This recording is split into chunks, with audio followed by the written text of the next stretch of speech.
Bonjour à tous, merci de nous suivre en direct sur le Figaro.fr, Figaro Live. Alors que Bercy vient de rendre public et en accès libre le prix réel de toutes les transactions immobilières réalisées en France depuis 5 ans, eh bien on s'interroge.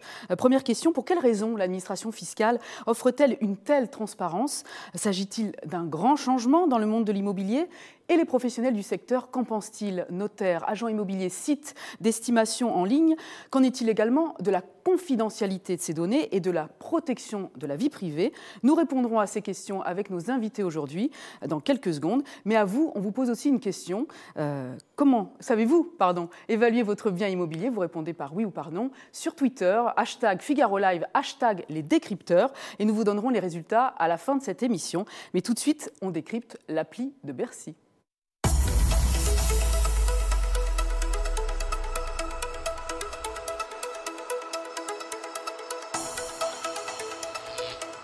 Bonjour Guillaume Erard. Bonjour Charlotte. Merci d'être sur notre plateau aujourd'hui. Vous êtes journaliste au service immobilier du Figaro. Alors depuis le 24 avril dernier, l'État permet à tout un chacun de connaître le prix auquel son voisin a vendu son logement. Peut-on parler d'une révolution ou du moins d'un grand changement dans le monde de l'immobilier? C'est un sacré changement pour le monde de l'immobilier et en particulier pour la France où on sait que le rapport à l'argent est assez particulier.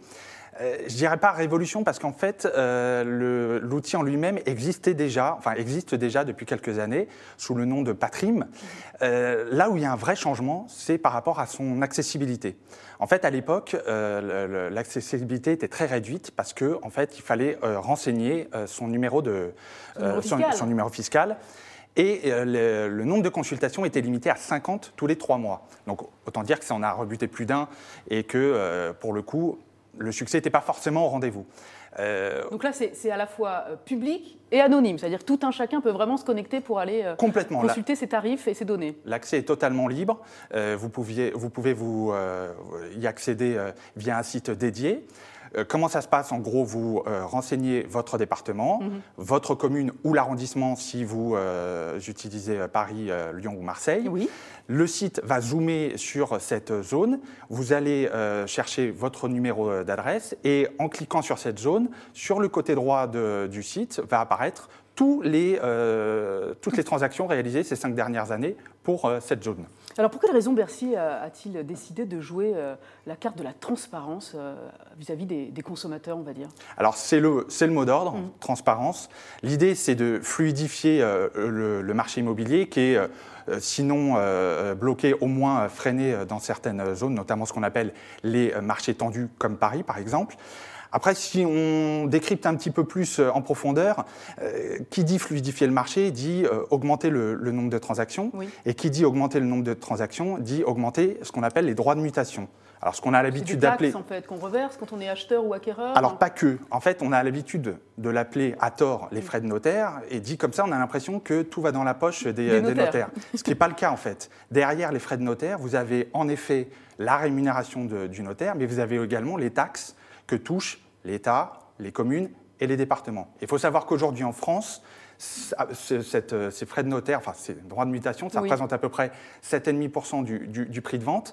Et sur ces 7,5%, les notaires touchent à peu près entre 1,5 et 2,5% du prix de vente. Donc l'objectif de l'État serait effectivement de donner une impulsion sur l'acquisition ou la vente de biens immobiliers de la part des Français en livrant, on va dire officiellement, en livrant publiquement et anonymement ces données au public. Quel type de biens sont concernés par cette application?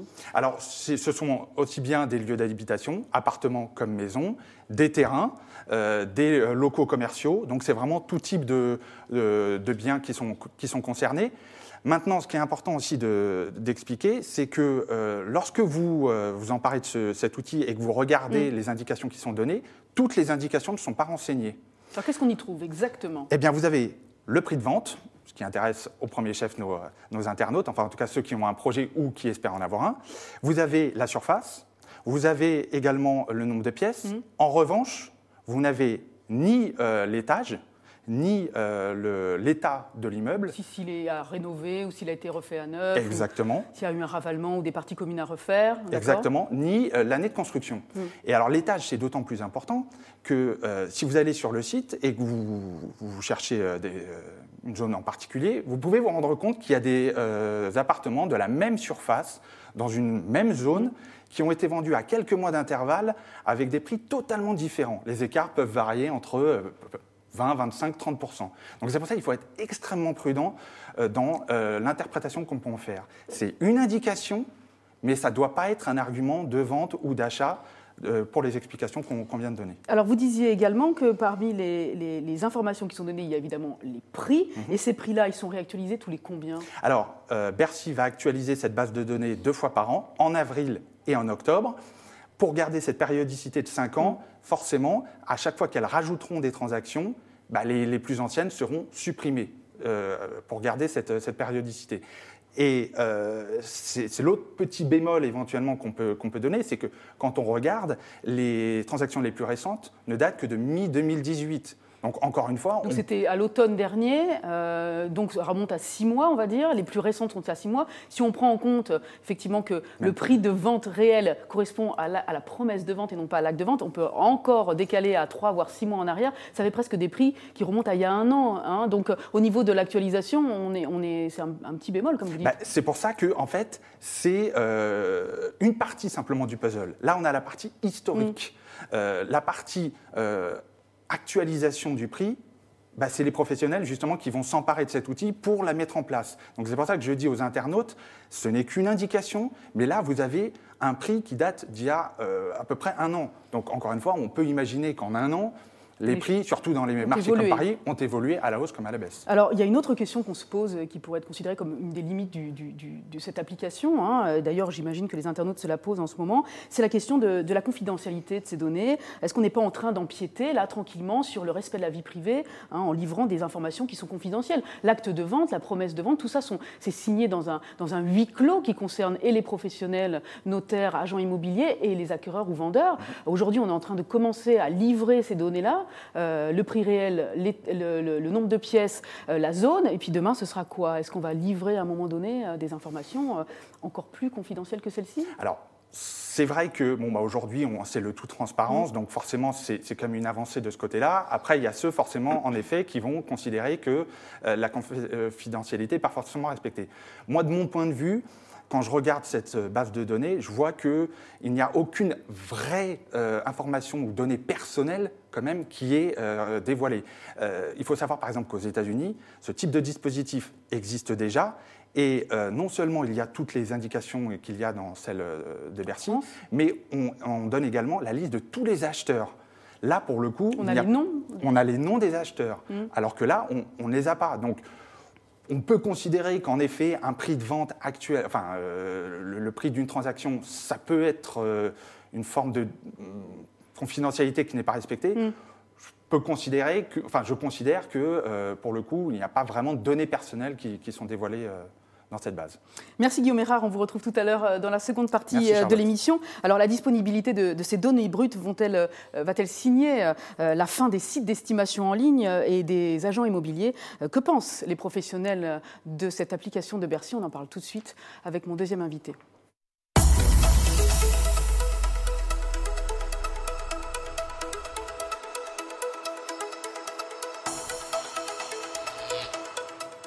Bonjour Sébastien Delafont. Bonjour. Merci d'avoir accepté notre invitation. Vous êtes cofondateur et PDG de meilleuragent.com. C'est le site d'estimation en ligne des prix des biens immobiliers pour les acquéreurs et les vendeurs. Qu'est-ce que change pour vous la mise à disposition publique par le fisc de toutes ces données concernant les transactions immobilières, les prix réels des transactions immobilières? Guillaume Erard l'a très bien dit, c'est une révolution culturelle en France. Pour nous, la transparence et l'accès libre à l'information de prix est un combat de longue date. Ça fait 10 ans que Meilleurs Agents se bagarrent pour qu'on libère cette information parce qu'on considère qu'elle est bonne pour le bon fonctionnement du marché. Pour quelle raison exactement? Parce qu'on serait tenté de se demander en quoi ça vous arrange, vous voyez? Alors, il y a plusieurs étapes, mais moi je me passe, avant de parler de nous, je parle du point de vue du consommateur. Pour le consommateur, il est confronté à un marché immobilier souvent considéré comme opaque et compliqué. Le fait de libérer de l'information contribue à le rassurer d'une certaine façon. Tout à fait, à fabriquer de la confiance. Et ça, je pense que c'est bénéfique pour l'ensemble des acteurs. Et cette avancée culturelle, de mon point de vue, doit être saluée. C'est un progrès courageux effectué par Bercy. Il y avait certainement des résistances. Et je trouve, je dirais, très positif qu'on avance dans ce sens, sachant que ça fait pratiquement une dizaine d'années que ce sujet est sur la table, et je sais qu'il y a un certain nombre d'obstacles qui ont dû être surmontés. Voilà. Donc ça, c'est déjà, je dirais, pour l'ensemble du marché, tous les agents économiques, que ce soit les acheteurs, les vendeurs, les professionnels comme nous et les agents immobiliers, et l'État, à la fin, vont en bénéficier, j'en suis absolument persuadé. Alors, on pourrait s'interroger aussi, pardonnez-moi d'être aussi radical, à quoi vous allez désormais être utile, puisqu'on peut s'approprier désormais des données que vous utilisiez, vous, jusqu'à présent? Tout à fait. Alors, c'est une excellente question. On va, en fait, en bénéficier au premier chef. D'abord parce que c'est une couche de données supplémentaire. Vous savez, en fait, nous utilisons depuis, je dirais, une dizaine d'années qu'on existe, dans nos modèles de calcul d'information, beaucoup de couches d'information. On utilise les données des notaires en Île-de-France, on utilise les données remontées par nos 11 000 agences immobilières partenaires qui, au fil de l'eau, nous remontent toutes les promesses de vente qu'elles signent, avec un contenu très riche, plus les données communiquées par nos utilisateurs. Donc en fait, la couche des demandes des valeurs foncières, c'est la 11e couche qui vient s'ajouter à un modèle de données. Donc ça vient en complément de ce que vous offriez jusqu'à présent? Absolument. Et on a compris que la base de Bercy, pour riche et complète et exhaustive qu'elle soit, en fait, a beaucoup de trous et a beaucoup de lacunes. Il y a quelque chose d'absolument essentiel à comprendre, c'est que, et ça Guillaume l'a très bien indiqué, les biens immobiliers ont ceci de particulier qui sont tout à fait uniques. Il y a des voitures qu'on peut évaluer parce que c'est le même modèle, un certain nombre de biens qui sont reproduits à large échelle. Les biens immobiliers sont tous différents les uns des autres. Même dans un même immeuble, sur le même étage, on va avoir des expositions légèrement différentes. Du coup, avoir accès à ce qui s'est vendu depuis 5 ans et connaître le prix, c'est très bien, sauf que, et savoir à combien ça s'est vendu, sauf que quand je veux évaluer mon bien, ma maison, à une date donnée, il va falloir que je tienne compte de l'effet du temps, parce que là j'ai accès à des données qui ont 1 an, 2 ans, 3 ans, et le marché a bougé entre-temps, et puis les caractéristiques de mon bien ne sont pas celles des biens autour.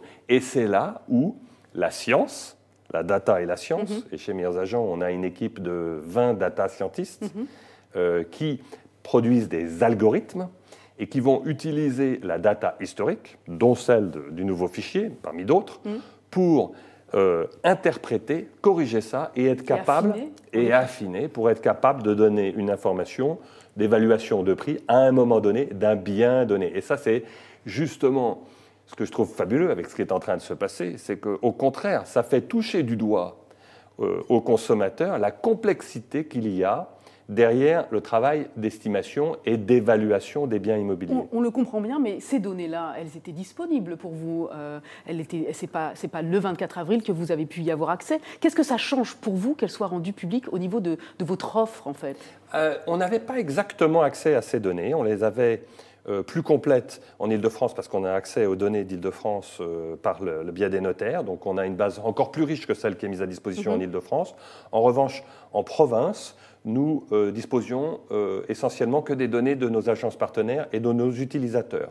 Donc les demandes de valeur foncière vont venir compléter nos modèles, notamment en zone rurale, pour les maisons, où on n'avait pas forcément là le plus de données. Donc ça va venir enrichir nos modèles, essentiellement donc, sur les maisons en zone rurale. Ça va nous aider à affiner un certain nombre de choses pour des calculs d'indices. Nous, on met à jour à peu près 800 indices tous les mois. Dans certaines zones, ça va nous aider aussi à les affiner. Aussi pour calculer des volumes de transactions. Comme la base est exhaustive, nous ne disposions pas de chiffres précis, zone par zone et par type de bien. Et là, la base de DVF va nous permettre de fabriquer ces statistiques de manière plus fiable. Tout à fait. Alors, on le comprend, la data est au cœur de votre business. Ça veut dire qu'ingénieurs et scientifiques, finalement, ont commencé à remplacer l'expertise des agents immobiliers. C'est eux qui font la pluie et le beau temps désormais chez vous? Pas du tout. Et c'était une vraie question, parce que quand on a créé l'entreprise il y a 10 ans, on s'est posé la question. Parce que notre préoccupation première, c'est de faire en sorte que les particuliers réussissent leurs transactions dans les meilleures conditions de sécurité et de transparence. Et on s'est posé la question, est-ce que les agents immobiliers existeront dans un monde dans lequel l'information est en libre accès, la technologie est partout. On a observé ce qui se passait aux États-Unis, on a observé ce qui se passait en Grande-Bretagne, qui était un peu plus avancé que nous, et on est arrivé à la conclusion qu'en réalité, l'agent immobilier restait au cœur du dispositif. Mais à une condition, il fallait qu'il s'empare des nouvelles technologies. Pourquoi? Parce que d'un côté, on a des consommateurs qui sont de mieux en mieux informés, tout à fait, qui sont de plus en plus smart. Qui vous font presque concurrence, d'une certaine façon. Pas du tout, parce que nous, on est là pour justement donner des outils pour faire en sorte que les consommateurs soient les plus smart possibles. Et mais ils seraient tentés, eux, d'aller eux-mêmes faire les estimations et de gérer eux-mêmes leurs transactions. Ils le font. Oui. Sauf que... Vous devez vous battre contre ça, justement. Pas du tout, parce qu'en fait, on a une démarche, si vous voulez, qui est fondée sur la data et la science, à la fois pour le calcul des prix, mais aussi pour leur prouver qu'ils ont tout intérêt à passer par les bons professionnels pour réussir leurs transactions. Et nous faisons à la fois la lumière sur les prix, mais aussi on fait la lumière sur les professionnels pour mettre en avant les professionnels qui sont les mieux équipés pour les accompagner à la fois dans l'estimation de leurs biens, qui vient se compléter ce qui s'est passé en ligne, parce qu'ils ont une idée, ils ont une culture générale avec les cartes de prix, ils ont une estimation beaucoup plus fine avec nos outils, et puis après, quand il y a un vrai projet, là, il faut faire venir un agent, et nous aidons les particuliers à sélectionner les agents immobiliers, finalement, les plus pertinents, en fonction des ventes qu'ils ont réalisées et en fonction des avis clients pour venir évaluer le bien sur place. Donc en fait, il y a vraiment, je dirais, c'est une continuité qui fabrique de la confiance dans la tête des particuliers, non pas sur la base d'un baratin ou de publicité, mais sur la base de faits et de data concrètes. Merci beaucoup Sébastien Delafont pour cet entretien. On vous retrouve tout à l'heure dans la deuxième partie de l'émission. Continuez à répondre à la question qui vous a été posée en début d'émission. Savez-vous comment évaluer votre bien immobilier? Oui, non, répondez dès maintenant sur Twitter. #FigaroLive, #les décrypteurs. Tout de suite, on accueille mon dernier invité.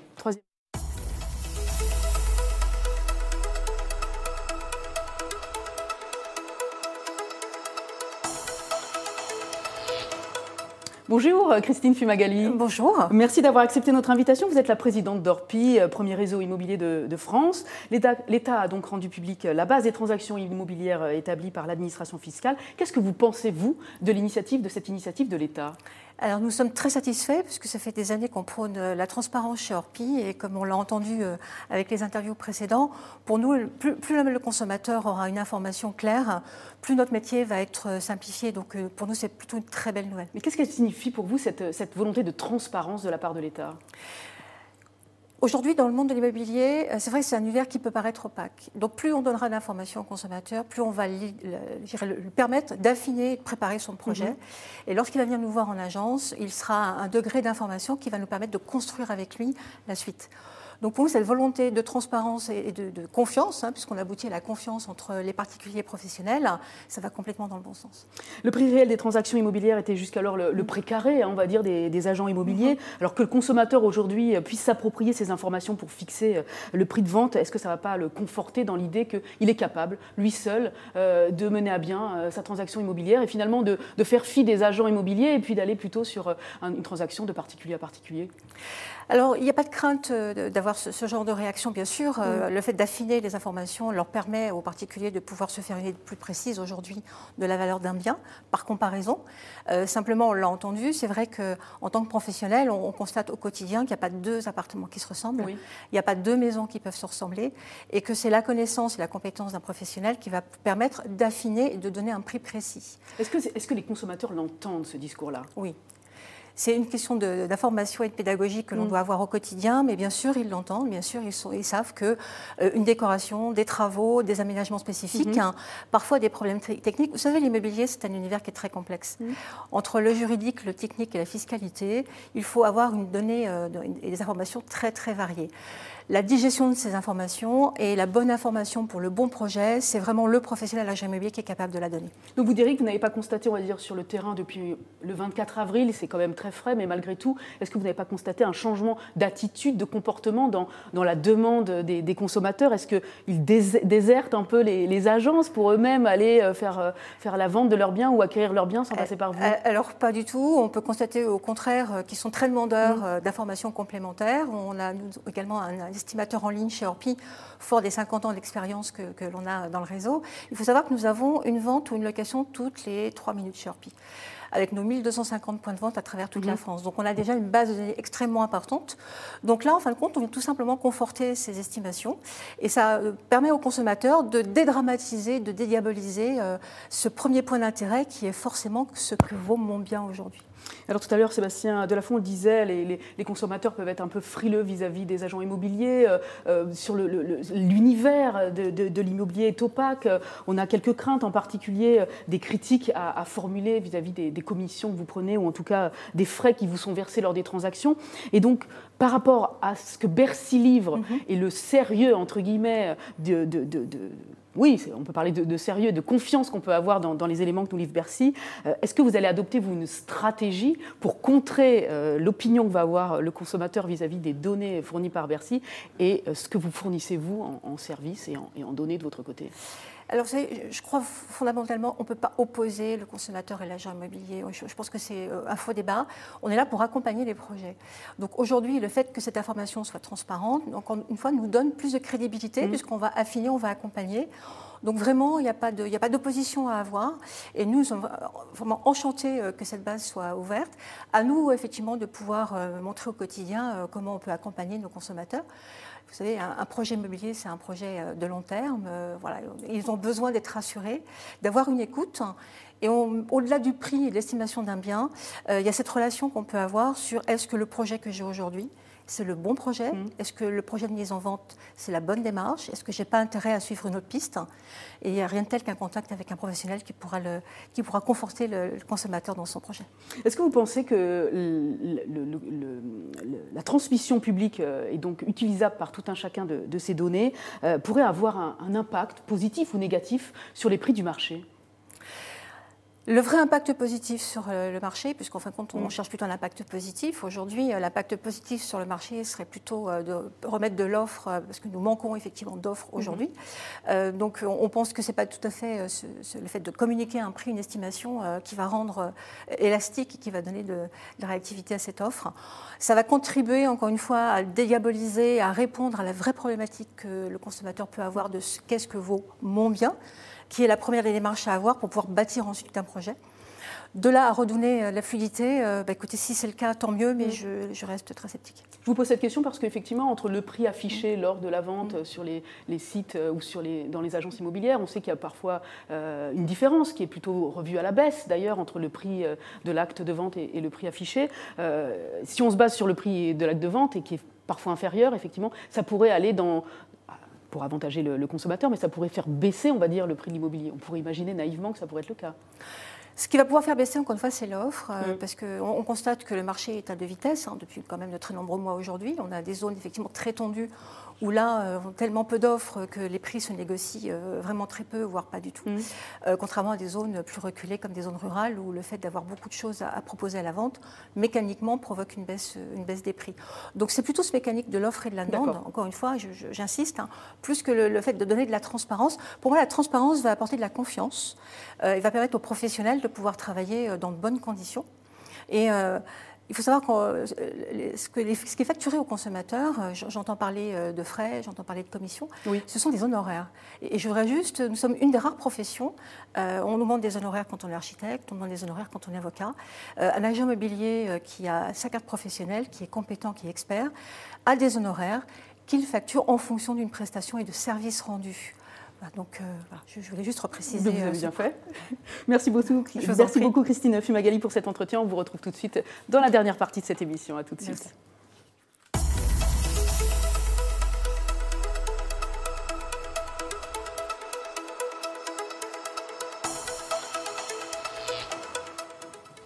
Merci à tous de nous suivre sur le Figaro.fr, Figaro Live. Savez-vous comment évaluer votre bien immobilier? C'est la question qu'on continue de vous poser sur Twitter, #Figaro Live, #les décrypteurs. On vous répondra à la fin de l'émission. En tout cas, on affichera les résultats. On les affiche déjà d'ailleurs. On a déjà un résultat.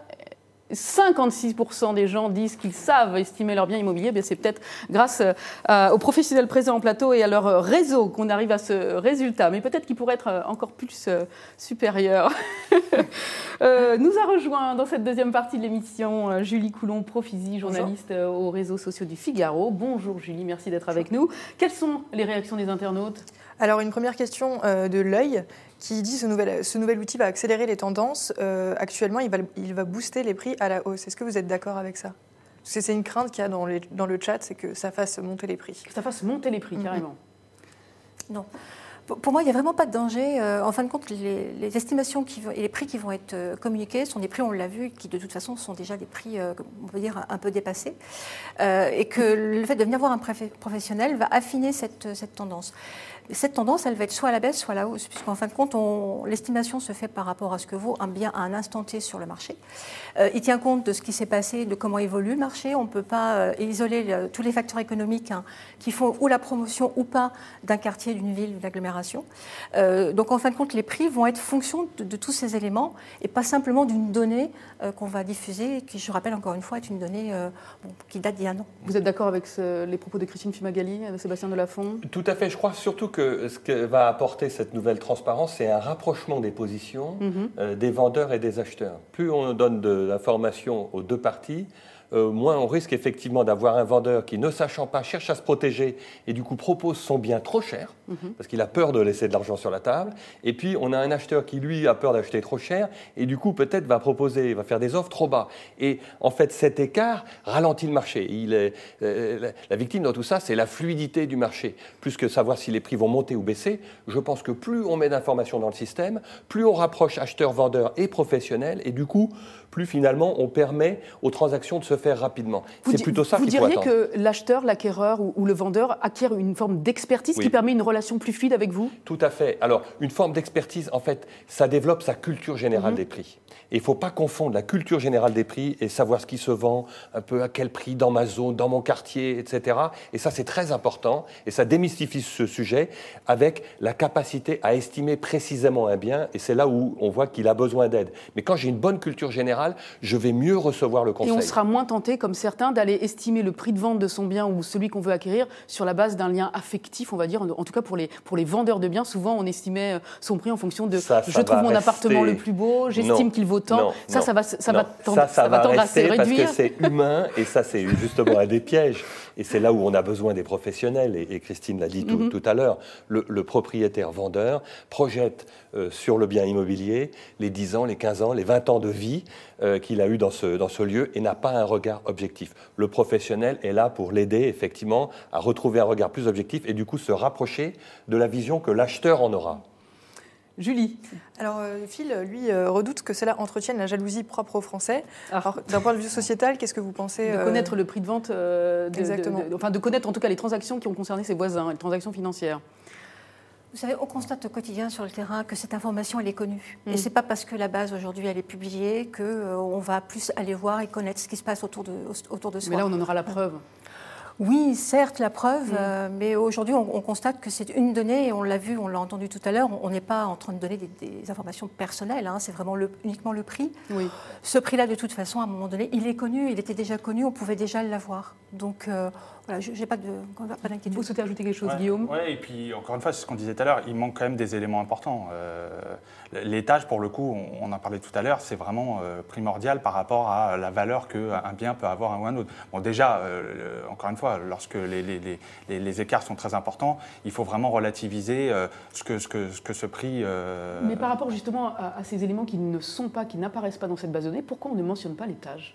Pour quelle raison? Est-ce que c'est pour des raisons de confidentialité, pour pas qu'on aille repérer l'appartement exact qui s'est vendu et justement qu'on empiète sur la vie privée? Je pense qu'il y a de ça. Il fallait, encore une fois, c'est ce qu'on disait tout à l'heure, il faut trouver un juste milieu entre de la transparence, mais pas trop, parce qu'encore une fois, je pense que Bercy a quand même pris des dispositions par rapport à ce qu'on disait tout à l'heure, la confidentialité, de ne pas non plus empiéter sur la vie privée des propriétaires. Est-ce qu'on peut imaginer qu'ils sont en train de tâter le terrain pour l'instant et qu'ils ouvriront les vannes un petit peu plus tard? Sans doute, mais là, pour le coup, on a vraiment, encore une fois, une vraie avancée par rapport à ce qu'on avait déjà. Le fait de devoir renseigner son numéro fiscal pour pouvoir accéder à ce type de données, c'était quand même un sacré fin. On connaît le rapport que les Français ont par rapport à la fiscalité.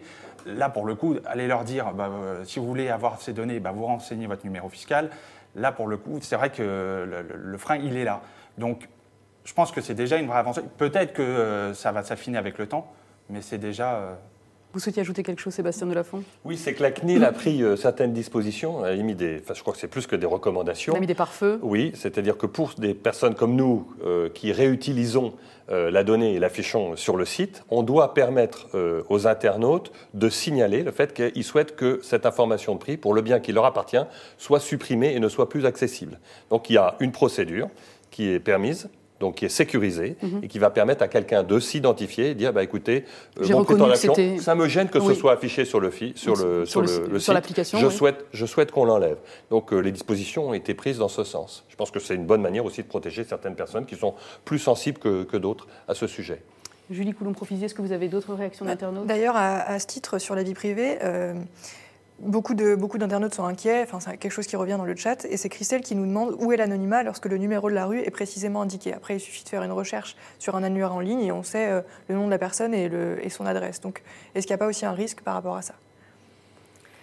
Alors, sur les appartements, on parlait de l'étage. Encore une fois, non, pas vraiment, parce qu'effectivement, on a un immeuble, on a un numéro de rue. Quand on ne connaît pas l'étage, ni la porte, il y a beaucoup d'appartements dans un immeuble. Donc, il ne faut pas avoir d'inquiétude. Concernant les maisons et l'habitat individuel, effectivement, l'identification est beaucoup plus simple à faire. Donc là pour le peu, voilà. Mais par contre, je pense qu'aujourd'hui, la CNIL a prévu, comme le disait Sébastien, de faire en sorte que celui qui n'a pas envie de publier le prix, en tout cas que ce soit pas connu. Julie, vous avez d'autres questions ? Oui, alors une question un peu pratique de Amine. Il nous demande s'il y a une différence entre promesse de vente et acte de vente en matière de prix. Normalement, non. Alors, normalement, non, puisque là, je me permets de répondre en tant que professionnelle. La promesse de vente, c'est ce qu'on appelle un avant-contrat, donc qui détermine toutes les conditions de la transaction, y compris donc le prix. Et quand on réitère donc acte authentique chez le notaire, c'est ni plus ni moins le même acte qui devient officiel. Donc, les conditions de prix ne sont pas changées. Ce qu'il faut savoir peut-être, c'est que sur la base DVF, les prix qui sont affichés sont nets de frais d'agence, frais de notaire, voilà. Donc c'est ce que touche l'acquéreur et le vendeur lors de la transaction. Alors quand on vous écoute, on a l'impression que finalement l'intérêt de cet accès public anonyme à ces données livrées par l'administration fiscale, il est assez relatif finalement. Qu'est-ce que vous en pensez ? Encore une fois, c'est vrai que le fait que le dispositif existait déjà, c'est vrai que ça donne... ça rend cette révolution un peu relative. Maintenant, encore une fois, c'est quand même une avancée en termes de transparence. C'est ça vraiment sur lequel il faut insister. Il y a évidemment des choses à peaufiner, des éléments à rajouter et qui ne paraissent pas dans cette base. Je pense que pour le coup, il faut qu'il y ait encore une fois une bonne complémentarité entre le travail réalisé par Bercy de rendre public cet historique et de l'autre, rappeler aux gens que ces transactions ne sont pas récentes et qu'il y a ce besoin de réactualiser. Donc ça va être, je pense, encore une fois, un puzzle avec deux composantes. Ce ne sera pas utilisé, on va dire, comme un gadget par les consommateurs qui vont tout de suite se précipiter pour regarder un peu ce qui s'est fait dans le quartier. Il y a toujours la curiosité. Il y a assez ludique, je dois dire. L'application, on est intéressé de savoir ce qui s'est passé dans son quartier, ce qui s'est passé pour les membres de sa famille, dans les zones où on a une résidence secondaire. Et après, est-ce qu'on va s'en servir réellement quand il va falloir vraiment agir lors d'une vente ou d'une acquisition ? Oui, on va s'en servir, c'est très ludique. Il y a la partie ludique, mais il y a une partie, je dirais, pédagogique extraordinaire. Parce qu'on se fait toutes sortes d'idées sur les prix de l'immobilier et on n'a pas toujours conscience de plusieurs choses. Un, l'hétérogénéité des prix dans son quartier, d'un immeuble à un autre, d'une maison à une autre, ça n'a rien à voir. L'effet du temps, le fait que effectivement tous les biens soient différents. Et puis, je dirais que quand on va sur la base DVF, on se rend compte qu'il y a beaucoup plus de trous que de pleins. C'est-à-dire, en fait, il y a 32 millions d'unités d'habitation résidentielle en France. Et sur 5 ans, on vient de nous transmettre 4 millions de données de transaction. Donc ça veut dire, pour simplifier, il y a 28 millions d'adresses ou de biens pour lesquels nous n'avons pas d'informations de prix.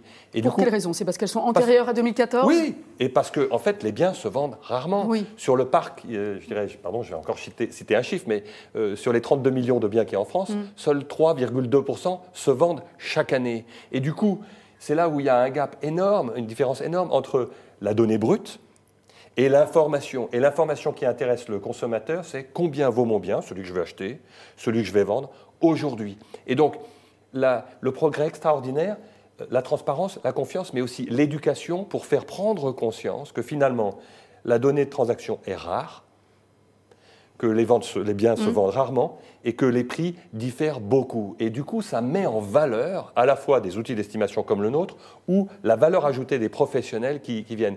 Et du coup, c'est un acte de pédagogie qui est fondateur de mon point de vue. Oui, parce qu'après tout, je serais tentée de vous dire qu'en regardant effectivement cette application et en voyant la disparité des prix qu'on y trouve, même sur une même zone, à quelques mois d'écart, c'est à ne rien comprendre, effectivement, pour parvenir à se donner une véritable idée de ce que coûte son bien. Donc, je vous suis effectivement sur la nécessité d'aller parler à un professionnel pour affiner, on va dire, ces chiffres. Mais malgré tout, c'est intéressant et ça mérite d'être vu. Vous aviez dit, Sébastien Delafont, dans un entretien, que ce DVF est un changement de direction très fort dans ce pays. Et pour quelle raison ? Parce que ça fait des années, en fait, qu'un certain nombre d'acteurs réclament l'accès à ces informations et qu'il y a des résistances à l'œuvre. Alors celles de la CNIL, qui sont, je pense, tout à fait légitimes, parce qu'il s'agit de protéger la vie privée des uns et des autres, c'est une chose. Et puis aussi un certain nombre de corps constitués qui, je pense, cherchaient à conserver cette information, parce que c'est une forme de rente informationnelle. J'ai l'information, donc on vient chez moi. Et ça, c'est pas la bonne approche, et c'est pas comme ça que les consommateurs souhaitent qu'on les traite. Les consommateurs veulent l'information, et ils veulent aller voir les professionnels qui vont leur apporter une valeur ajoutée sous forme de conseil, pas rétention d'informations, conseil et valeur ajoutée. Et c'est pour ça, je pense qu'il y a eu des résistances un certain nombre d'années, parce qu'il y a des gens qui ont eu peur de ne pas être capables de sauter ce saut, enfin de faire ce saut qualitatif. Mais c'est vrai qu'il y a un challenge. Moi, je connais bien Christine et le réseau Orpi, et je sais qu'il y a plein de professionnels qui n'ont pas attendu l'ouverture de la base DVF pour muscler leur jeu en termes de compétences et de valeur ajoutée. Et ça tire le marché vers le haut. Ça, c'est très positif. Alors à propos de marché, justement, certains parlent d'un ralentissement du marché pour l'année en cours, pour 2019. Est-ce que c'est la tendance qui s'apprête à se confirmer ou s'afficher ? Est-ce que cette demande de valeur foncière ouverte au public est une façon de prendre de court ce ralentissement pour justement redonner de l'impulsion ? Christine Fumagalli ? En tout cas, ça peut redonner de l'intérêt. Oui. L'impulsion, c'est encore un peu tôt pour le dire, mais de l'intérêt, effectivement, à l'immobilier. Je veux juste revenir sur ce que disait Sébastien. L'importance de cette ouverture de base de données, c'est vraiment de dédramatiser un sujet qui est un sujet qui angoisse le vendeur et l'acheteur. Et de pouvoir donner une information qui est une information réelle, permet tout simplement de les mettre au même niveau en termes d'information. Donc pour ça, je trouve ça effectivement très positif. Concernant le marché de l'immobilier, aujourd'hui, en fin de premier trimestre, au réseau Orpi, on est à plus 10% en volume. Donc on ne peut pas parler vraiment de ralentissement. Qu'est-ce que ça représente par rapport à la même époque l'année dernière, par exemple ? On est à plus 10 par rapport à la même époque de l'année dernière, qui était déjà plus 7 par rapport à une belle année, qui était déjà une année exceptionnelle. Donc on peut dire qu'on est sur un marché extrêmement dynamique. Les volumes de vente sont au beau fixe. Ce que l'on constate par contre, c'est plutôt un ralentissement de la hausse des prix. On a une tendance, au fait, sur les zones très tendues, on est aujourd'hui à plus 2,2 en moyenne de hausse de prix sur les zones très tendues. Donc on s'aperçoit qu'on est pour l'instant très loin des deux chiffres qu'on avait il y a encore quelques temps sur Paris, Bordeaux. Paris, justement, vous en parlez, donc cette hausse de prix. Je lisais qu'en 10 ans, le prix de l'immobilier à Paris a grimpé de 55,3% en 10 ans. Ça va continuer jusqu'où ? Est-ce qu'on est en train de voir un ralentissement ou au contraire, ça ne peut pas s'arrêter parce que c'est Paris et l'Île-de-France, c'est un peu pareil derrière ? Alors, s'arrêter, je ne vois pas de signe d'arrêt aujourd'hui concernant ces volumes.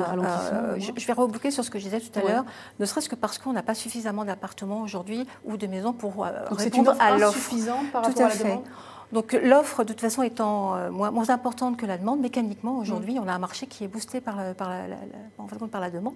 Il faut savoir que la population arrive dans les centres-villes, arrive dans les agglomérations. On sait que dans les années à venir, on aura 70% de la population qui sera une population citadine.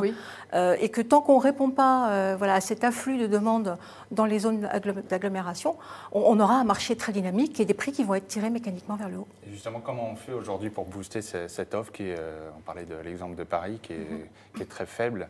Comment on fait justement pour la doper, pour la relancer ? Alors, pour nous, il y a plusieurs pistes. On a déjà une première piste qui sont peut-être aller chercher dans les logements vacants chez les bailleurs de l'offre qui aujourd'hui dort par un manque de confiance, pas assez rassuré par rapport à l'environnement aujourd'hui fiscal et juridique. Donc là, on a matière à aller chercher. On a aussi matière à aller chercher dans les dents creuses, Paris, travailler sur l'architecture. Puisqu'on n'a pas de foncier dans les centres-villes, donc il faut bien qu'on fasse preuve de créativité. Peut-être travailler également sur les immeubles qui sont aujourd'hui des immeubles de bureaux, qui peuvent peut-être être transformés. Donc je suis convaincue qu'il y a matière à réfléchir. Si on met les professionnels autour de la table, je suis sûre qu'on va trouver des pistes. Mais pour rebondir sur ce que dit Guillaume, dans les chiffres qui ont été donnés récemment, la capitale perd près de 12 000 habitants chaque année au profit de la banlieue ou de la province. Et c'est un phénomène dont l'INSEE dit qu'il va durer jusqu'en 2020. 2025. Je suis obligée de vous interrompre, c'est la fin de cette émission.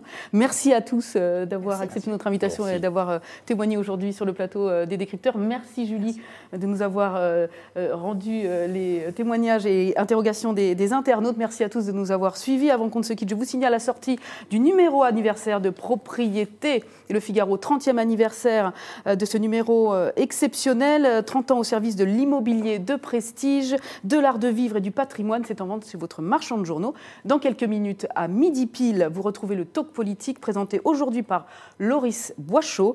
Et il reçoit aujourd'hui Dominique Bourg, tête de liste Urgence Écologie, soutenu par le parti Génération Écologie de Delphine Batho. C'est un philosophe et ancien numéro 2 de la Fondation Nicolas Hulot. À très vite sur Figaro.fr et Figaro Live.